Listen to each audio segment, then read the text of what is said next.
Here's some of my favorite documentary films of all time, but I'm going to talk about the 8 that left the biggest impact on me. The origin of this is honestly just as fascinating to me. There was this documentarian, Todd Douglas Miller, and he was going into the Smithsonian and going through some archives and basically found a bunch of 65 millimeter footage of the Apollo 11 mission. They actually strapped cameras onto the ship and they did all of this stuff around it and they just never showed it.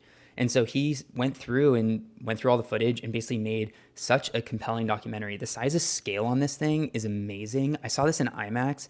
Literally, as everything up until the launch is just shaking because the giant tractor that it takes to like move it all is so big. The scale is so massive. And honestly, it's pretty astonishing like what they were able to pull off, and that when they're landing and how close it was for them to not be able to have enough like gas to leave the lunar surface. Compelling, so good.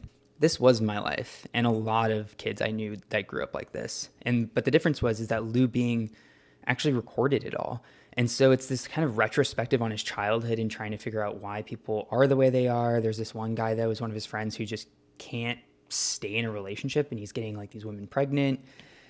I don't know. It's just like kind of a look at a lot of people's lives that I don't think get a ton of attention. And there's these scenes with his mother where he's interviewing her that are just truly mind-blowing. Amazing filmmaking.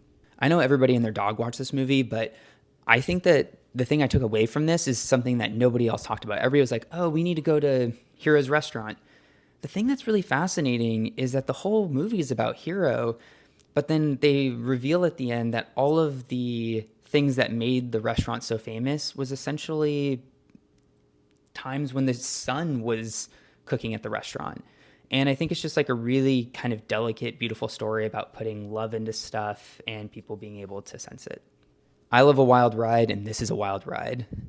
Honestly, I don't want to say anything about it, but it revolves around like kidnapping and about families that never want to give up hope to finding the person and at what cost, and truly an amazing, amazing documentary. If you don't know anything about Navalny, definitely watch this. It gave me so much more perspective into the Russian politics and how Putin deals with his competitors, and must see. Changed how I thought about the economic system. Changed how I thought about food. And I don't know what this changed, but my experience watching it was such a rabbit hole. There's like 5 different documentaries in this movie, and it has such an interesting hook in. Check it out and let me know what your favorites are.